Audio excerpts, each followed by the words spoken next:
డబ్బు మీద ఆశ, ఎదుటివారు బాగున్నారనే అసూయ మనిషిని ఎంతటి దారుణానికైనా ఒడిగట్టేలా చేస్తాయి. కానీ ఆ అసూయే ఒక నిండు ప్రాణాన్ని బలి తీసుకొని ఒక పచ్చని కుటుంబాన్ని వీధిలో పడేలా చేస్తే నెల్లూరులోని ఒక సాధారణ పూల వ్యాపారి కుటుంబంలో జరిగిన యథార్థ గాథ.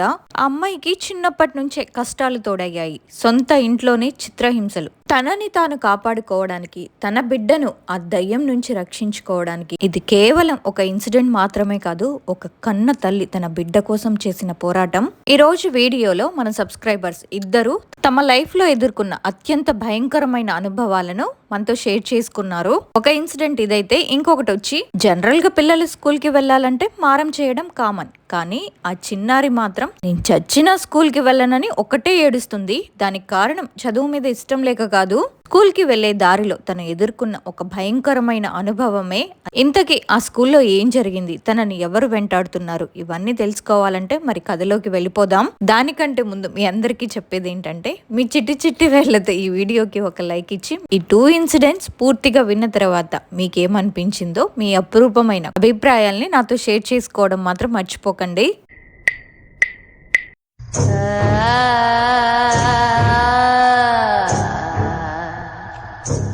నా పేరు రఫియా. మా ఇంట్లో నేను, మా అమ్మ, నాన్న, అన్నయ్య ఉండేవాళ్ళం.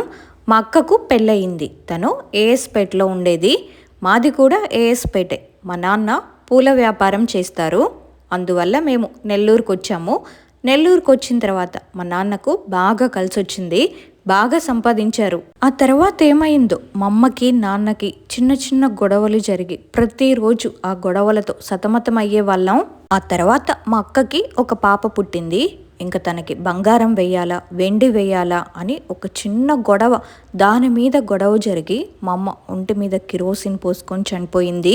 మా అమ్మ అసలు అలా ఎందుకు చనిపోయిందో, అసలు అది ఏమంత పెద్ద గొడవ కూడా ఏం కాలేదు అని మా నాన్న వేరే దగ్గర చూపిస్తే అక్కడేమో మా అమ్మకి ఏదో చేయించారని చెప్పారు.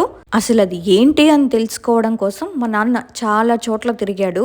అసలు ఏం జరిగింది, ఎవరు చేయించారు అని చాలా చోట్ల కనుక్కుంటే మాకు తెలిసిన విషయం ఏంటంటే, మా పక్కింటి వాళ్ళే మేము బాగుపడడం చూసి వాళ్ళు చాలా రోజుల నుంచి నెల్లూరులోనే ఉంటున్నారు.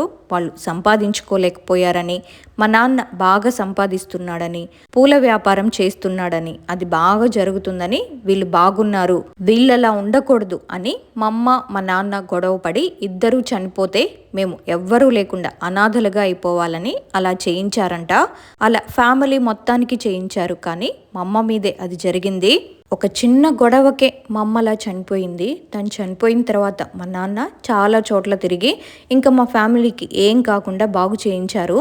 తర్వాత ఇంకా మేము ఆ ఇంట్లోనే ఉంటే బాగానే ఉండింది మాకేమో. కానీ ఇరుగు పొరుగు వాళ్ళు ఆమె చనిపోయినా ఇంకా అదే ఇంట్లో ఉంటున్నారు, వీళ్ళు అలా ఎలా ఉంటారు అని ఎలా పడితే అలా సూటిపోటి మాటలు అంటుంటే ఇంకా ఆ ఇంట్లో ఎందుకులే అని ఆ ఇల్లు అమ్మేసి వేరే చోట మూలాపేట అనుంది నెల్లూరులో, అక్కడే ఒక 5 అంకణాలు భూమి తీసుకొని ఒక ఇల్లు కట్టుకొని అక్కడికి వెళ్ళిపోయాం మేము. మా అమ్మ చనిపోయిన తర్వాత మా నాన్న నన్ను, మా అన్నయ్యను పెంచడానికి చాలా కష్టపడ్డాడు. కొంత భూమిని అమ్మేశాడు. ఉన్న డబ్బులు కూడా అయిపోయాయి. శుక్రవారం, శనివారం పూలు అమ్మడం, మిగతా 5 రోజులు మాకు వండి పెట్టడం. ఆ తర్వాత కొన్ని రోజులకి మా అన్నయ్యను టైలరింగ్ పనిలో పెట్టారు. నేనేమో స్కూల్కి వెళ్ళేదాన్ని. ఆ తర్వాత మా అన్నయ్యకి కూడా పెళ్లి చేయాలి అని అనుకున్నాము. చిన్న వయసే మా అన్నయ్యకి కూడా. కాకపోతే మా నాన్నకి కొంచెం హెల్త్ బాగోదు, దాని ఎఫెక్టే పడింది మా నాన్నకు కూడా. ఆయాసం వస్తుంది అప్పుడప్పుడు, అదే స్పృహ లేకుండా పడిపోతారు మా నాన్న. మళ్ళీ హాస్పిటల్కి వెళ్ళి చూపించుకొని అలా వచ్చేవాళ్ళం. ఇలా ఉంది కదా అని మా అన్నయ్యకి కూడా పెళ్లి చేసేద్దామని మా అన్నకి పెళ్లి చేశారు. మా అన్నయ్యకి పెళ్లి చేసిన తర్వాత ఇంకా మా వదినైతే నన్ను చాలా టార్చర్ పెట్టేది. టార్చర్ అసలు అంతా ఇంత కాదు, నేను అసలు ఇంట్లో చెప్పేదాన్నే కాదు, ఇంట్లో పనులన్నీ నా చేతే చేపిస్తుంది. మళ్ళీ మా నాన్న ముందు, మా అన్నయ్య ముందు ఏమీ ఎరగనట్టు అలా చేసేది. ఇంకొక రోజు ఏం చేశానంటే, నేను ఇంట్లో నుంచి మా ఫ్రెండ్ వాళ్ళ ఇంటికి వెళ్ళి నేను ఉండలేను ఆంటీ అని వాళ్ళ అమ్మకి చెప్పాను. ఇలా జరుగుతుంది, ఇంట్లో చెప్తే ఏమవుతుందో ఏమో అని నేను ఆమెకి చెప్తే ఆమె ఏమందంటే, మా ఫ్రెండ్ని మా ఇంటికి పంపించి మా నాన్నను తీసుకురమ్మని చెప్పి మా నాన్నతో ఇలా చెప్పింది. అమ్మాయికి అక్కడ చాలా ఇబ్బందిగా ఉందంట అని చెప్తే ఇంకా మా నాన్నకి తెలిసింది కాబట్టి ఇంకా మనం వేరేగా ఉందాంలే, ఇలా ఎందుకు, అలా ఇల్లు వదిలి వెళ్ళకూడదు అని చెప్పారు. అప్పుడు మళ్ళీ నేను మా నాన్న వేరేగా ఉన్నాము, మా అన్నయ్య మా వదిన వేరేగా ఉన్నారు. మళ్ళీ నా లైఫ్ బాగుంది అనుకున్నంతసేపు పట్టలేదు జీవితం మారిపోవడానికి. అప్పుడు ఇంకా కొన్ని రోజులకి నేను మెచ్యూర్ అయ్యాను. వేరేగా ఉన్న తర్వాత ఒక 1 ఇయర్కి అలా మెచ్యూర్ అయ్యాను. మెచ్యూర్ అయినప్పుడు మళ్ళీ మా వదిన వచ్చింది, మనం కలిసి ఉందాము, ఇప్పుడు అమ్మాయి ఎట్లా పెద్ద మనిషి అయింది కదా అంటే మా నాన్న నుండి వద్దులే, ఎలాగో ఉంటున్నాం కాబట్టి అలవాటైపోయింది, మీరు అక్కడే ఉండండి, మేము ఇక్కడే ఉంటాము, కలిసి ఉండి విడిపోయే కన్నా విడిగా ఉండి కలిసి ఉండడం మేలు కదా అని ఇలా చెప్పారు. ఆ తర్వాత మా నాన్నకి హెల్త్ బాగాలేక హాస్పిటల్లో పెట్టారు. నన్నేమో మా బాబాయ్ వాళ్ళ ఇంటికి పంపించారు. హెల్త్ బాగైన తర్వాత మా నాన్న చనిపోతే నన్ను ఎవరు చూడరు అని నాకు పెళ్లి చేయాలనుకున్నారు. తెలిసి తెలియని వయసు అది. నాకు ఏమీ అర్థం కాలేదు. మా పిన్ని ఒక సంబంధం తెచ్చింది. పెళ్లి చూపుల రోజే మా వారి పిన్నికి హార్ట్ అటాక్ వచ్చింది. ఇప్పటికే 3 టైమ్స్ వచ్చిందంట. ఇది 4th టైం అయినా ఏం కాలేదు కాబట్టి పెళ్లి చేయాలని నిర్ణయించుకున్నారు. మా వారు కువైట్లో డ్రైవరు. పెళ్లి కోసం 2 months సెలవు తీసుకొని వచ్చారు. పెళ్ళయింది. మళ్ళీ టార్చర్ మొదలు. పెళ్ళైన 2 నెలల తర్వాత మా ఆయన మళ్ళీ కువైట్ వెళ్ళిపోయారు. ఇంకా వీళ్ళ ఫ్యామిలీ చాలా పెద్దది.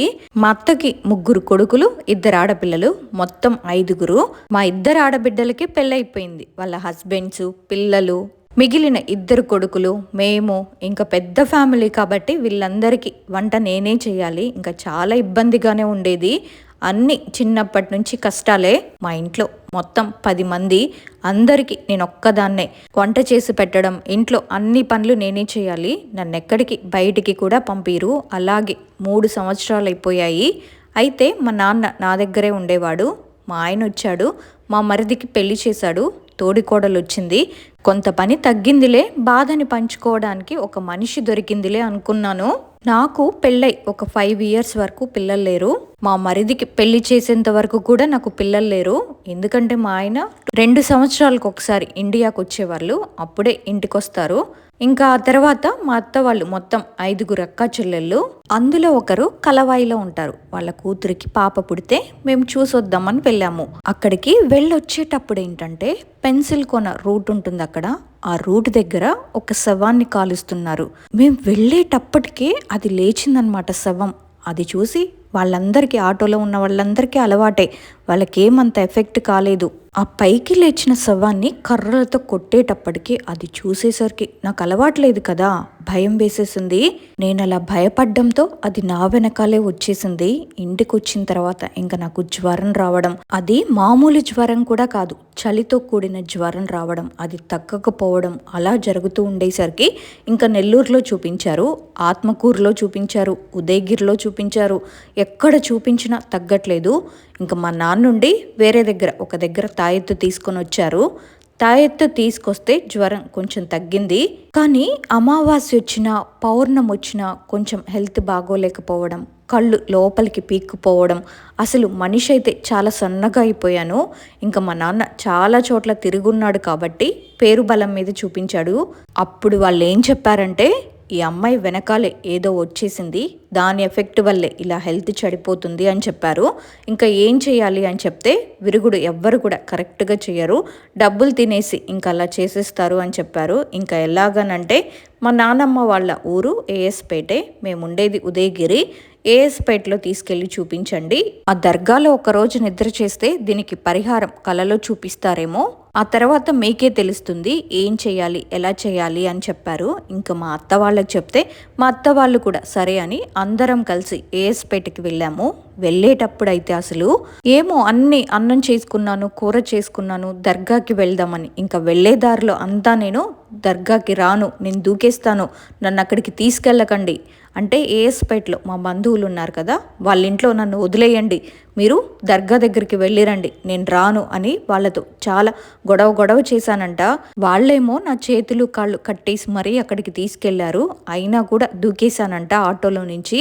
దూకేస్తే కొంచెం తలకి దెబ్బ కూడా తగిలింది నాకు.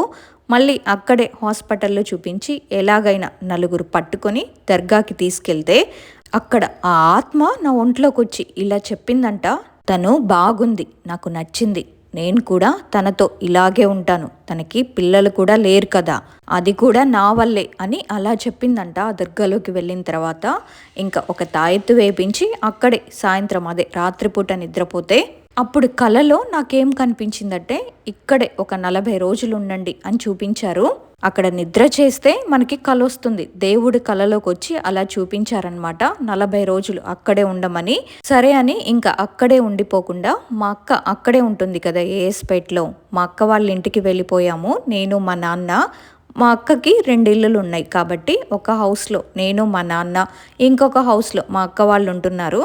అప్పుడు అక్కడే ఉండి రోజు దర్గాకి ఉదయం సాయంత్రం వెళ్తూ ఆ దర్గాలో మంత్రించిన నీళ్ళని పంచుతారు, అవి తెచ్చుకొని ఇంకా కలలో చూపించినట్టే చేస్తూ 40 రోజులు పోయి ఒక 1 ఇయర్ ఆ దర్గాలోనే ఉన్నాను నేను. ఆ తర్వాత ఒక 10 మంత్స్కి కొంచెం బాగా అయింది. మళ్ళీ ఇంకా అక్కడి నుంచి వెళ్ళేటప్పుడు ఒక పొటేల్ తెచ్చుకోసి ఇంకా అందరికీ అన్నము కూర చేసి పంచిపెట్టి ఇంకా అక్కడి నుంచి ఇంటికి వచ్చాము. జనవరి 2వ తారీఖున వచ్చాను. మా ఆయన 16వ తారీఖు వచ్చారు. అప్పటికి కొంచెం బాగా అయింది. ఇప్పటికి కూడా హెల్త్ పాడవుతుంది, కాకపోతే అప్పుడంతైతే లేదు, ఇప్పుడైతే బాగానే ఉంది. ఆ నెక్స్ట్ మంత్లోనే నేను ప్రెగ్నెంట్ అయ్యాను, నాకు బాబు పుట్టాడు. బాబు పుట్టిన తర్వాత నేను ఏఎస్పేటలోనే ఉన్నాను. 40 రోజుల తర్వాత మా అత్త వాళ్ళ ఇంటికి వచ్చాను. నేను కడుపుతో ఉన్నప్పుడే మా వారికి కొంచెం పెరాలసిస్ లాగా మొహం పక్కకు వచ్చింది, ఒక షాక్ లాగా అనమాట. అందువల్ల తను కువైట్కి వెళ్ళలేదు. మా వారు డబ్బు పంపినప్పుడు బాగానే ఉన్నారు, ఇప్పుడేమో సంపాదన లేదు కాబట్టి అందరూ చులకనగా చూసేవారు. మా నాన్న సొంత ఊరు ఏఎస్పేట, ఇంకా అందుకోసమని మేము నెల్లూరుకి వచ్చి అక్కడే సెటిల్ అయ్యాము.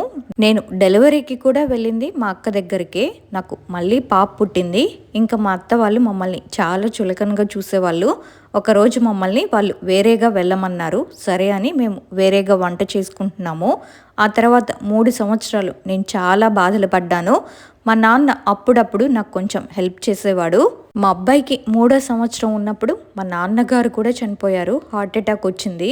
అప్పట్లో మా అమ్మకి మా నాన్నకి మాకు అందరికీ చేయించారు కదా. ఇంకా మా నాన్న ఏంటంటే చాలా చోట్ల తిరిగి ఇంకా సముద్ర స్నానాలు అవన్నీ చేసి అలా కొన్ని రోజులు నెట్టుకుంటూ వచ్చారు. ఇంకా చివరికి అలా అయిపోయింది. మా నాన్న చనిపోయినప్పుడు నాకైతే చాలా భయం వేసింది. మా వారిని మళ్ళీ కువైట్కి వెళ్ళమని చెప్పాను. అందుకైనా ముందు ఒప్పుకోలేదు, ఆ తర్వాత ఒప్పుకున్నారు, వెళ్ళారు. ఆ తర్వాత మేమంతా హ్యాపీగానే ఉన్నాము. మా వారు ఇప్పుడు 18 మంత్స్కి ఒకసారి ఇండియాకి వస్తారు. ఇప్పుడు రీసెంట్గా ఏం జరిగిందంటే మా అబ్బాయి ఇంటర్ ఫస్ట్ ఇయర్ చదువుతున్నాడు. ఉన్నట్టుండి ఏమైందో మరి నిద్ర మాత్రలు మింగేయడం, అసలు మన స్పృహలో లేకుండా పడిపోవడం ఇట్లా చేస్తున్నాడు. కళ్ళు కూడా పీక్కుపోతున్నాయి. అసలు ఎందుకు ఇట్లా పీక్కుపోతున్నాయి అని మాకు సాహెబ్ గారు ఉన్నారు, నాకు హెల్త్ బాగాలేనప్పటి నుంచి కూడా చాలా రోజులు కూడా నేను మా నాన్న దర్గాలో తిరిగాం కదా, ఆ సాహెబ్ గారికి ఫోన్ చేసి చెప్పాను ఇలా బాబు మొహం పీక్కుపోతుంది అని చెప్తే బాబు పేరు, నా పేరు, మా ఆయన పేరు, మా అత్తగారి పేరు అన్నీ చెప్పమంటే చెప్పాను ఫోన్లోనే. ఆయన ఏం చేశారంటే నేను చూసి రేపు ఉదయం ఫోన్ చేస్తాను అని చెప్పారు. ఇంకా ఉదయాన్నే నేను చేద్దాం అనుకునే లోపే ఆయనే చేసేసారు. అమ్మ ఇమీడియట్గా బాబుని తీసుకొని మీరు వచ్చేయండి, మీరు వచ్చే ముందే ఒక 5,000 నా అకౌంట్లో వేసి రండి, నేను వస్తువులు తెప్పించి పెడతాను, బాబుకి కొంచెం ఇబ్బందిగానే ఉంది, ఏం జరిగింది అనే విషయం నాకైతే చెప్పలేదు, మా ఆయనకి చెప్పారు నేను భయపడతానని. మీ బాబు మీదకి ఒక జిన్ని వదిలారు, ఇలా ఉంది బాబుకి, వెంటనే రమ్మని చెప్పమని మా ఆయనకు కూడా చెప్పారంట ఫోన్ చేసి. ఇంకా సరేనని మా ఆయనకి ఫోన్ చేసి చెప్పాను, నాకు చెప్పారులే అని చెప్పి మా ఆయన డబ్బులు వేశారు. డబ్బులు వేసిన తర్వాత నేను వెళ్తూ కాలేజ్కి వెళ్ళి అబ్బాయిని తీసుకొని అనంతసాగరానికి వెళ్ళాను. అక్కడికి వెళ్తే ఆయన నల్ల బట్టలు, ఉప్పు, నిమ్మకాయలు, ఒక గాజు గ్లాసు అవన్నీ తెప్పించి పెట్టమన్నారు. వేరే ఇద్దరిని కూడా మాట్లాడి పెట్టమన్నారు. వాళ్ళిద్దరూ ఆ ఉప్పుతో ఒక ముగ్గు లాంటిది వేసి నల్లగుడ్డ పరిచి దాని మీద ఉప్పుతో ఏదో వేశారు. బాబును అందులో కూర్చోబెట్టి నిమ్మకాయలు తల మీద, భుజాల మీద, కాళ్ళ మీద కోసి దిష్టి తీసి అక్కడే స్నానం చేపించి అబ్బాయిని ఇంటికి పంపించారు. మేము ఇంటికి వచ్చేటప్పుడైతే దారిలో కుక్కలు చాలా వెంటపడ్డాయి. కుక్కలు వెంటబడితే ఇంకా నేను భయపడ్డాను, అసలేంటి కుక్కలు ఇలా వెంటబడుతున్నాయి అని చెప్పి ఇంటికి వచ్చి మళ్ళీ ఆయనకి ఫోన్ చేస్తే అలాగే జరుగుద్దమ్మా, మీరు మాత్రం ఇల్లు విడిచి బయటికి 3 రోజుల వరకు ఎక్కడికి వెళ్ళకండి, మీరు బయటికి వెళ్తే మళ్ళీ ఆ జిన్ వచ్చేస్తుంది, మీరు ఎక్కడికి వెళ్ళకండి అని ఆ సాహెబ్ గారు చెప్పారు.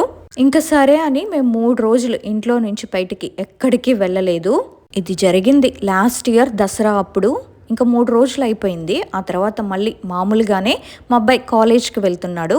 ఇంకా కాలేజ్లో సార్లు ఫోన్ చేసి ఏం చెప్తున్నారంటే, మా అబ్బాయి ఎప్పుడు కూడా క్లాస్ ఫస్ట్ బాగా చదివేవాడు, అలాంటి వాడు ఏంటమ్మా మీ అబ్బాయి బాగా చదివే అబ్బాయి కూడా ఏంటి అసలు చదవడం లేదు, నీరసంగా ఉంటున్నాడు, ఎప్పుడు పడుకునే ఉంటున్నాడు, కాలేజ్లో ఎప్పుడు పడుకునే ఉంటున్నాడు అని కాల్ చేసి చెప్పారు సార్లు. ఎందుకు మళ్ళీ ఇలా చేస్తున్నాడు అని నవంబర్లో మళ్ళీ సాహెబ్ గారికి ఫోన్ చేశాను నేను. ఏంటి ఇలా జరుగుతుంది, అబ్బాయి చదవడం లేదంట, అసలు ఏం జరిగింది, నీరసంగా ఉన్నాడంట, ఇంట్లో కూడా ఏం తినడం లేదు అని చెప్తే, వీడికి ఇంకా తగ్గనట్టుందమ్మా, మళ్ళీ ఒక దగ్గర సముద్రం దగ్గర మళ్ళీ వెళ్ళి దిష్టి తీసి స్నానం చేపించుకుని వద్దాము అని చెప్పారు. సరే అని మళ్ళీ కావలి దగ్గర రమ్మయ్య పట్నం అనే సముద్రం ఉంటుంది, అక్కడికి తీసుకువెళ్ళి అక్కడ దిష్టి తీసి సముద్రపు నీళ్ళతో స్నానం చేపించి ఆ బట్టలు అక్కడే వదిలేసి మేము మళ్ళీ ఇంటికి వచ్చేసాము. ఇంటికి వచ్చిన తర్వాత అయితే కొంచెం పర్లేదు, బాగానే ఉంది. సాహెబ్ గారు ఏం చెప్పారంటే, ఒక వైట్ గ్లాస్లో ఉప్పు ఇచ్చారు మాకు. ఆ ఉప్పు వేసి దానికి మళ్ళీ వైట్ క్లాత్ కప్పి రబ్బర్ బ్యాండ్ పెట్టేసి బాబు పడుకునే మంచం కింద పెట్టి 15 రోజుల తర్వాత ఆ నీళ్లను తీసుకెళ్ళి ఒక చెట్టు దగ్గర వేయమని చెప్పారు. అవి వేసేటప్పుడు ఏమన్నారంటే, మా అబ్బాయికి ఏదైతే ఎఫెక్ట్ అయ్యిందో దాన్ని నేను బయటికి పంపించేస్తున్నాను అని చెప్పమన్నారు. మా ఇంట్లో ఏదైతే ఇబ్బంది ఉందో అది నేను బయట వదిలేస్తున్నాను అని చెప్పమన్నారు. అదే చెప్పాను. ఈ 15 రోజులు ఇంట్లో ఏమంటే ఇల్లు శుభ్రంగా ఉంచుకొని ఇంట్లో ఉండే మనుషులు కూడా శుభ్రంగా ఉండి కరీమా దస్తర్ వేయమన్నారు. అంటే ఒక సూరా ఉంటుందన్నమాట, ఆ దువా ఒకటి, దాన్ని దస్తర్ లాగా వేస్తారు. 1,70,000 సార్లు ఏమో చదువుతారనమాట. దాన్ని 15 రోజులు అంటే ఆ గ్లాసులో నీళ్లు పెట్టినన్ని రోజులు ఈ దస్తర్ కూడా జరగాలి ఇంట్లో. అలా 3 టైమ్స్ చేయమన్నారు, 45 డేస్. ఒక జిన్ని పంపించారంట మా అబ్బాయి మీదకి. అబ్బాయికి పెళ్లి కాకుండా, అంటే ఇంకా జిన్ అంటేనే ఆడవాళ్ళతో సంబంధం ఉండదు కదా, అలా చేసి పెట్టారు. అది మేము కొంచెం తొందరగానే కనిపెట్టుకున్నాం కాబట్టి 45 రోజులు అయ్యేసరికి కొంచెం తగ్గింది. కొంచెం తగ్గిన తర్వాత నేను నిద్రలేచి తరాబీ నమాజ్ చదువుకొని మళ్ళీ నిద్రపోతుంటే ఒక నల్లటి ఆకారం నా చెవి దగ్గరకు వచ్చి ఏం చెప్తుందంటే, నన్ను ఎందుకు ఇంట్లో నుంచి పంపిస్తున్నావు అని చెప్తుంది. నేను నిన్ను పంపించకుండా ఉండడానికి నువ్వేమైనా మనిషివా, లేకపోతే మా ఇంట్లో ఉండడానికి, లేకుంటే మా బంధువులా, లేకపోతే మాకు సంబంధించిన మనిషివా అని నేను ఇలా అడుగుతున్నాను నిద్రలోనే. నేను నీ ఇంట్లోనే ఉంటాను, నాకు నీ బాబు దగ్గర బాగుంది, నీ బాబుని నాకు ఇచ్చే, నేను నీకు అప్పులేమన్నా ఉంటే తీర్చేస్తాను, నీకు ఏ కొరత లేకుండా చూసుకుంటాను అని చెప్తుంది. నా బాబుని నీకెందుకు ఇస్తాను, నేను ఇన్ని రోజులు పెంచుకుంది నీకు ఇవ్వడానికా అని నేను ఒక తగాదా వేసుకున్నాను అనమాట. ఒక మనిషితో ఎలా తగు వేసుకుంటామో అలాగే వేసుకున్నాను. అలా చేసిన తర్వాత చాలాసేపు వరకు తగాదాడి ఆడి కళ్ళు తెరిచి చూస్తే 1:15 అయింది టైము. ఆ తర్వాత నేను చెప్పాను, నువ్వు కానీ మళ్ళీ నా బాబు దగ్గరకు వస్తే ఈసారి 2 దగ్గరలా నిన్ను బంధించాము, ఈసారి ఏం లేదు, ఇంకా సీసాలో బంధించి సముద్రంలో పారేస్తాము, అలా సముద్రంలో తిరుగుతూ ఉంటావు నువ్వు, నిన్ను చూసేవాళ్ళు లేక చేసేవాళ్ళు లేక అలా సముద్రంలో నీళ్ల పైన తిరుగుతూ ఉండాల్సిందే నువ్వు అని చెప్పాను. అప్పుడు అది మాయమైంది. ఆ రాత్రి లేకపోతే చాలా వరకు నాతో తగు ఎలా వేసుకుందంటే అలా వేసుకుంది. అలా జరిగింది ఆ రోజు. ఇప్పుడైతే 45 రోజులు అయిపోయింది. ఇంకా గ్లాస్లో నీళ్లు కూడా పెట్టడం లేదు. ఇంకేమంటే వాటర్లో పసుపు వేసి, సేమ్ ఉప్పులాగే పసుపు వేసి పెట్టమన్నారు. అది పెట్టాలి. ఇంకా ఈ రంజాన్ మంత్ అయిపోయిన తర్వాత పెట్టాలనుకుంటున్నాము. ఇప్పటికైతే ఉప్పుదైతే అయిపోయింది. మా బాబు అయితే బాగానే ఉన్నాడు. ఇంక ఎగ్జామ్స్ కూడా బాగానే రాశాను అని చెప్తున్నాడు. మా బాబుకి ఇలా జరగడానికి కారణం ఎవరంటే మా ఆడబిడ్డ, అంటే సొంత ఆడబిడ్డ కాదు, మా ఆయనకి చిన్నమ్మ కూతురు. వాళ్ళ కూతురు వేరే క్యాస్ట్ వాళ్ళ అబ్బాయితో వెళ్ళిపోయింది, వెళ్ళి పెళ్లి చేసుకుంది. ఎక్కడుందో మాకైతే తెలీదు. వాళ్ళు ఏమంటే ఇంకా అన్న కదా ఏమన్నా అంటాడేమో అని ముందు నుంచి కొంచెం మీ కూతురు ఇలా వెళ్ళిపోయింది, ఇలా మన క్యాస్ట్ కాని వాళ్ళని తీసుకెళ్ళిపోయింది అని అలా అంటారేమోనని ఇంకా ఈమెం చేసిందంటే మా అబ్బాయి మీదకి జిన్ని పంపించిందంట. మా ఆడబిడ్డ ఇంత పని చేస్తుందని అనుకోలేదు. మా ఆయన సంపాదించిందంతా నాకన్నా తనకి ఎక్కువగా పంపాడు, తనకి తన పిల్లలకే పంపాడు. అయినా నా బిడ్డ పైన ఎందుకో అంత కోపం. ఒక మాంత్రికుడు దొరికాడు తనకి, ఇప్పుడు కూడా ఏదో చేస్తుంది. తన కూతురు పారిపోతే మేమేం చేస్తాం? మా అత్తగారి ఊరు ఉదయగిరి, మా అమ్మ వాళ్ళది ఏఎస్పేట. అయితే పని కోసం మా అమ్మ వాళ్ళు నెల్లూరుకి వెళ్ళారు. ఒకప్పుడు ఈ అసూయ ఓర్వలేనితనం వల్ల మా అమ్మ బలయింది. ఇప్పుడేమో నా కొడుకు. తనకు లేనిది ఇంకొకరికి ఉండకూడదు అనుకుంటున్నారు ఈ జనాలు. మీరు మాత్రం జాగ్రత్తగా ఉండండి. నా నమాజే నన్ను నా కుటుంబాన్ని కాపాడుతుందని అనుకుంటున్నాను. ఇది రఫియా గారి ఇన్సిడెంట్. ఇంకొక ఇన్సిడెంట్స్ వచ్చేసి, ఈ ఇన్సిడెంట్ 2009 సంవత్సరంలో జరిగింది. అప్పుడు నేను 6వ తరగతి చదువుతున్నాను. మా ఊరిలో 5వ తరగతి వరకే స్కూల్ ఉండేది. కానీ 6వ తరగతి కోసం మేము వేరే ఊరికి వెళ్లాల్సి వచ్చింది. అది జూపాడు బంగ్లా మండలం. మాది కర్నూలు జిల్లా తాడిపాడు గ్రామం. నేను ఉర్దూ మీడియం చదువుతున్నాను. మా ఊరిలో ఉర్దూ మీడియం 5వ తరగతి వరకే ఉండేది అని చెప్పాను కదా. 6వ తరగతి కోసం మేము వేరే ఊరికి వెళ్ళాలి. మా ఊరికి ఆ ఊరికి మధ్యన 2 కిలోమీటర్స్ డిస్టెన్స్ ఉండేది. మా స్కూల్ ఎలా ఉండేదంటే, అది ఒక ఊరి బయట ఉండేది. స్కూల్ పక్కనే రోడ్డు, ఇటొక రోడ్డు అటొక రోడ్డు. ఆ రోడ్డు పక్కనే ముస్లింలది చాలా పెద్ద శ్మశానం ఉండేది. ఆ రోడ్డు కూడా చాలా స్ట్రైట్గా ఉండేది. కొంచెం ముందుకు వెళ్తే 3 రోడ్లు కలిసే చోటు వస్తుంది కదా, అక్కడ నుండి వేరే ఊరు, ఒక కాలనీ లాంటి ఊరు వస్తుంది. అక్కడ ఒక ఎత్తైన మెట్ల దారి లాంటిది ఎక్కాలి. అక్కడ పాడుబడ్డ ప్రదేశాలు అంటారు కదా, అలా ఉండేది ఆ ఏరియా అంతా. మా స్కూల్లో కూర్చుంటే కిటికీల నుండే రోడ్డు కనిపించేది. ఆ రోడ్డు పక్కనే శ్మశానం, పెద్ద పెద్ద గేట్లు కూడా స్పష్టంగా కనిపించేవి. ఏదైనా శవయాత్ర వెళ్తున్నా కూడా మా క్లాస్లో నుండి చూస్తే చాలు చాలా క్లియర్గా కనిపించేది. అక్కడ చేతులు మొహం కడుక్కోవడానికి ఒక బోరింగ్ పంపు కూడా ఉండేది. మాకు బాత్రూమ్లు 2 ఉండేవి. ఒకటేమో టీచర్ల కోసం, ఇంకొకటేమో 6, 7, 8 తరగతుల పిల్లలందరికీ కలిపి ఒక్కటే ఉండేది. అందుకే మేము అక్కడికి వెళ్ళే వాళ్ళం కాదు. బయట బోరింగ్ దగ్గర చెట్లు పొదలు ఉంటే అటువైపే వెళ్ళేవాళ్ళం. ఆ 3 దారుల గుండా నడుచుకుంటూ ఆ బోరింగ్ దగ్గరికి వెళ్ళాల్సి వచ్చేది.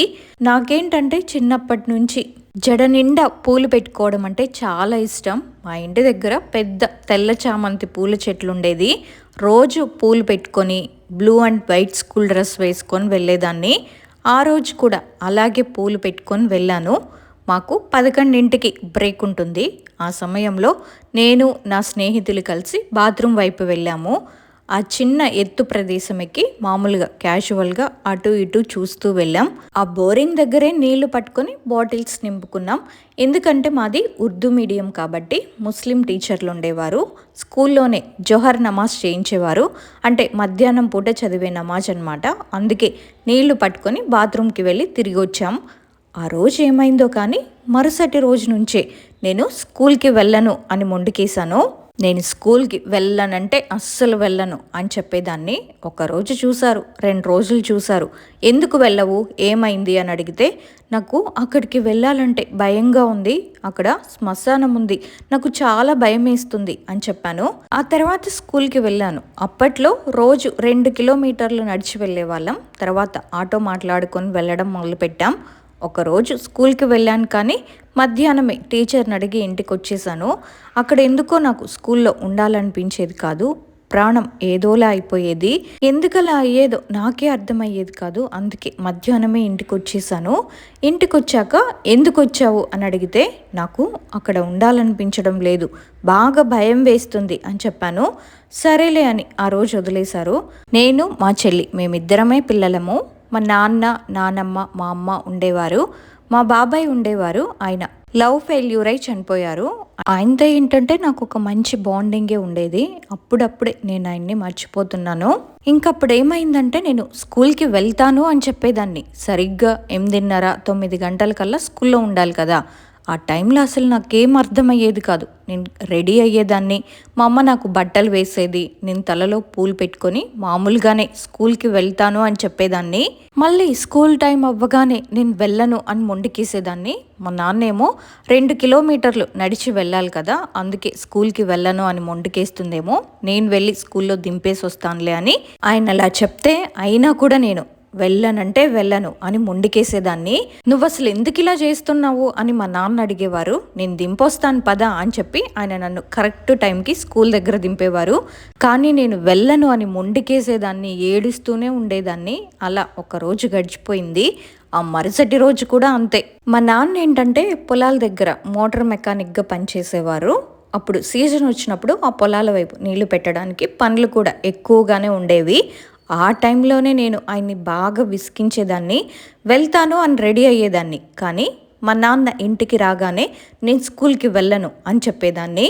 దాంతో ఒకరోజు మా నాన్నకి బాగా కోపం వచ్చింది. ఆయన నన్ను ఎప్పుడూ కొట్టలేదు, కానీ ఆ రోజు కొట్టిందే మొదటిసారి, అదే ఆఖరిసారి కూడా ఆయన నన్ను బాగా కొట్టారు. వెళ్తాను అని చెప్పి ఇంటికొచ్చాక వెళ్ళను అంటావేంటి అని తిడుతూ కొట్టారు. అది చూసి చుట్టుపక్కల వాళ్ళంతా వచ్చి, పాప ఎందుకో వెళ్ళను అంటుందిలే, అక్కడ దేన్నో చూసి భయపడి ఉంటుంది అని నన్ను అడిగి వదిలించేశారు మా నాన్నని. ఆ తర్వాత ఏమైందంటే, ఒకరోజు రాత్రి నేను పడుకున్నాను. అప్పట్లో మాకు ఒకటే రూమ్ ఉండేది. ఒకవైపు మంచం మీద అమ్మ నేను పడుకునే వాళ్ళం. మా చెల్లి ఇంగ్లీష్ మీడియం చదువుతుంది. తనకి పొద్దున్నే 7 గంటలకి స్కూల్ బస్ వస్తుందని చెప్పి తనని మా అమ్మమ్మ వాళ్ళ ఇంట్లోనే ఉంచేశారు. తనప్పుడు చాలా చిన్నది, నర్సరీ లేదా ఎల్కేజీ చదువుతుంది. అందుకే తను 5th క్లాస్ వరకు కూడా అమ్మమ్మ వాళ్ళ దగ్గరే ఉంది. ఆ రోజు నేను ఒక్కదాన్నే మంచం మీద పడుకున్నాను. పక్కనే కింద అమ్మా నాన్న పడుకొని ఉన్నారు. ఇంకా రాత్రి పడుకున్నాక అప్పుడు టైం ఎంతైందో కరెక్ట్గా నాకు తెలీదు, అస్సలు గుర్తులేదు. సడన్గా నాకు మెలకువ వచ్చింది. మెలకువ వచ్చి కళ్ళు తెరిచి చూస్తే నా కాళ్ళ దగ్గర ఎవరో ఒక పొడవాటి మనిషి నిలబడినట్లు అనిపించింది. నేను చూసినప్పుడు ఆ వ్యక్తి అచ్చం నాకు మా బాబాయ్ లాగే కనిపించాడు. అసలు ఆ సీన్ చూడగానే ఇంకా భయంతో కళ్ళు మూసుకొని పడుకున్నాను. ఎవ్వరికి ఏమీ చెప్పకుండా గట్టిగా దుప్పటి ముసుగు పెట్టుకొని పడుకున్నాను. తెల్లవారింది. మళ్ళీ స్కూల్కు వెళ్తావా అని అడిగితే నేను వెళ్ళను, నాకు భయంగా ఉంది, మా బాబాయ్ కనిపిస్తున్నాడు అని చెప్పాను. మా బాబాయ్ చనిపోవడంతో మా నాన్నమ్మ అప్పటికే చాలా డిప్రెషన్లో ఉంది. 2 కొడుకుల్లో ఒకరు చనిపోతే ఆ బాధ ఎలా ఉంటుందో తెలుసు కదా. ఆయన చనిపోయిన 6 నెలల వరకు నేను ఇలాగే స్కూల్కు వెళ్ళను అని మారం చేశాను. నాకు బాబాయ్ కనిపిస్తున్నాడు అని నేను చెప్పేసరికి మా నాయనమ్మ నాన్న కూడా చాలా కంగారు పడ్డారు. విషం తాగి చనిపోయిన మా అబ్బాయి కనిపిస్తున్నాడా అని ఊరంతా తెలిసిపోయింది. మా బాబాయ్ లవ్ ఫెయిల్యూర్ వల్ల చనిపోయాడు, ఆయన అందరికీ కనిపిస్తున్నాడని ఊర్లో టామ్ అయిపోయింది. దీనివల్ల మా ఊర్లో నా వల్ల ఒక బ్యాడ్ ఇంప్రెషన్ ఏర్పడింది. నేను స్కూల్కు వెళ్ళను అనడంతో ఇంకా మా నాన్నమ్మకు కోపం వచ్చి, నా వల్లే మా బాబాయ్ గురించి ఊర్లో వాళ్ళందరూ అలా మాట్లాడుకుంటున్నారు కదా, ఆ కోపంతో స్కూల్కి వద్దు, ఏమీ వద్దు, మాతో పాటు పొలం పనులకి రా అని తీసుకెళ్ళింది. మనకి పొలం చాలా ఉందే, ఎండలో పొలం పనులు చేస్తే బుద్ధొచ్చి స్కూల్కి వెళ్తానని ఆమె అనుకుంది. పొలంలో కూలీలతో కలిసి పనిచేస్తున్నప్పుడు కూడా నేను ఎవ్వరితోనూ మాట్లాడకుండా గమ్మున కూర్చునేదాన్ని.